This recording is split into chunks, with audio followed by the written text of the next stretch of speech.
Hi there, I'm Magnus from the New York Jedi on part 2 of the Imperial Knight build. Now let us just look back at what we just did prior. We have our torso piece connecting with our ab plate using a vinyl or leather piece just held together by Velcro and Velcro, just holding that plate in. We then have our shoulder armor pieces, which are held by Velcro, shoulder bell with shoulder plate above it.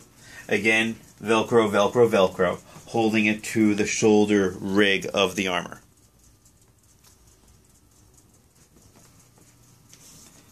If we look in the back plate is held by ABS glue, holding the back plate to the shoulder pieces of the armor. So you have right now one solid build held together by Velcro and ABS glue. Now, the next set of this armor is actually going to be one of the soft pieces. If we look in the back or the behind the front back plate, you're going to see I put in 3 Velcro straps. This is going to hold your cape section, and this will be for your final back plate of the armor. So let's take a look over at the cape section.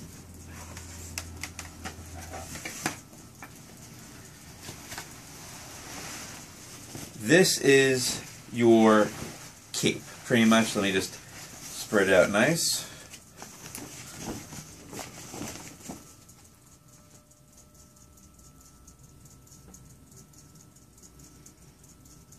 Now, the way I have the setup for the cape, we have kind of like a wide Y-shaped area with 2 Velcro pouches. What we're going to do, we're going to just slide it right over and attach it to those 2 Velcro patches that we saw. I also added just a little bit of vinyl just to kind of reduce some of the cutting, because you're looking at some plastic. It might cut into the fabric. This way it gives just a little extra protection. This way it's not cutting into the fabric. So then all we do is we take this, slide it over into the back, and just make contact with the 2 Velcro.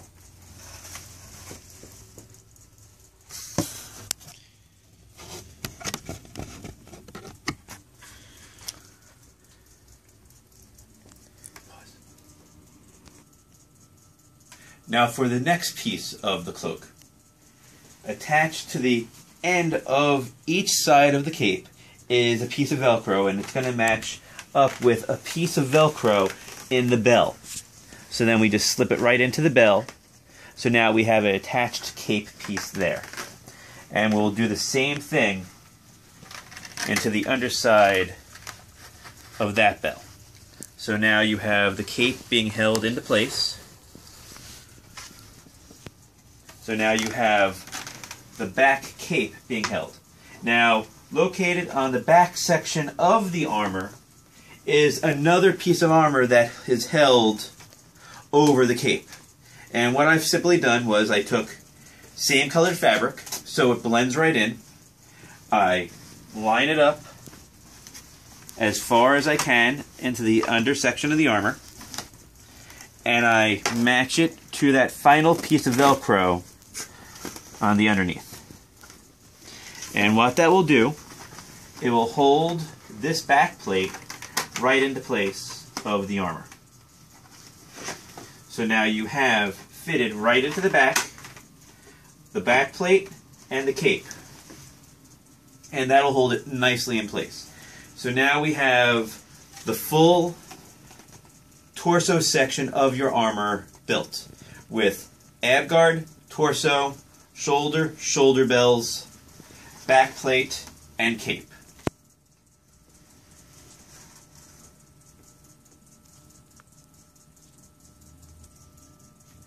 Now that we've constructed the full plate armor of the Imperial Knight, we're going to talk about some of the smaller pieces that now go into play for the Imperial Knight.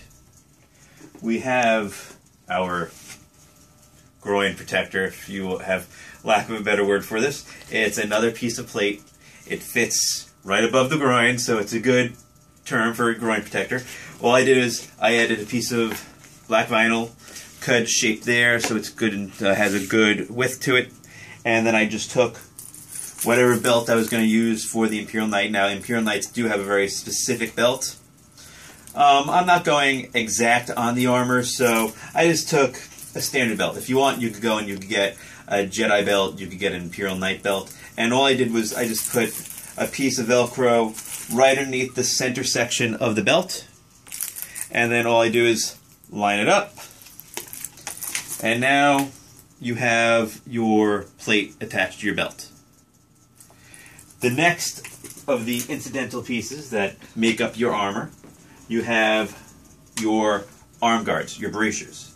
Now, if we look on the underside, I have several pieces of Velcro lined up, and I just have an elastic piece, and I sewed some Velcro to the elastic piece, so I have some stretch. And all I can do is just slide it right on, and now that strap holds this plate right into place. Now, you want more Velcro? Great. You want more elastics? Great. It's really up to your preference. If you want to feel like, okay, I need to hold this really on, then have a couple more straps and they'll hold it into place. If you don't want to, that's really up to you, but I find just a good couple of Velcro pieces and elastic will hold it right in place. You could also, instead of using Velcro, you could go for buttons. You could adhese, like snap buttons into place, and you could do the same thing. A lot of stormtroopers will do that. They'll have buttons instead, and they'll just snap them right into place. Again, your choice on that. So we have our left and right. Now, on your right one, you have the Imperial cog. So after I painted it all, I separately painted this silver, and then, again, using a strong modeling glue, held it right in place. The next pieces are the hand armors. The hand armors, again, they're generally full gloves, but I like fingers, so you can either do this with full gloves or not full gloves. The way I have it is a piece of Velcro is attached to the underside of the plate as well as to the glove, and then I have two pieces of Velcro at the edge, and then I have a elastic band across. So I could then just slide it on like a regular glove, and the back of the glove has Velcro, so it's holding in place, but also the strap also allows me to hold that in place as well. So everything is held firmly into place, so I have the plates. Now, for the soft pieces of this armor, we have the skirt, which is an 8-panel skirt. So more or less, you're just taking an obi, like a Jedi obi, and you are attaching 8 panels to that obi, so that when it's worn around, you have this skirted look. So again, you could attach it in the back however you want, Velcro, buttons, adhesive, whatever method you would like to attach it. But in the end, it just attaches to the back, and then over that you wear your belt. And the final piece that would fall underneath the soft area is going to be the bodysuit. Now, you could go several different directions. If you were going full out accurate, then you're talking about a leather bodysuit. You're talking about, you could either get the 2 or the 3-piece or the 1-piece leather bodysuit that is the Darth Vader suit. Now, technically, the Imperial Knights have 8 panels. It's very specific. It's an 8-panel bodysuit. Darth Vader has 16 in terms of the amount of ribbing across. But at this point, most people just accept the Darth Vader for the Imperial Knight. But if you really want to be accurate, you could go and you could find that kind of construction. Since I'm not going super accurate, I went and I just grabbed a quilted clone trooper or TIE fighter pilot bodysuit. It gives the same look. You have, high neck. You have quilting along the edges. It has the same look of the bodysuit, but just not leather. A lot of times I do cons and they're hot, and I want a little bit of breathing. So that is the bodysuit, and then all together you have the Imperial Knight armor. And after a few moments, especially with additional help from a wonderful wife, you can get the full plate armor on. Now this is full head-to-toe Imperial Knight. Now as you can see, I have some flexibility in this. Okay, you don't have, the squeezing section beyond here because you do have a immobile chest plate, but you do have full up, down range of motion where you can turn side to side. You can bend back, bend forward. Your arms, you only pretty much have until like shoulder height. You really can't go any further. But beyond that, actually I've been thinking if you put a hinge system in instead of the Velcro, you'll be able to have the shoulder pieces move up and down. So that's the next part of the build, is going to be adding a hinge type system that will allow me to move my shoulder pieces up and down at will.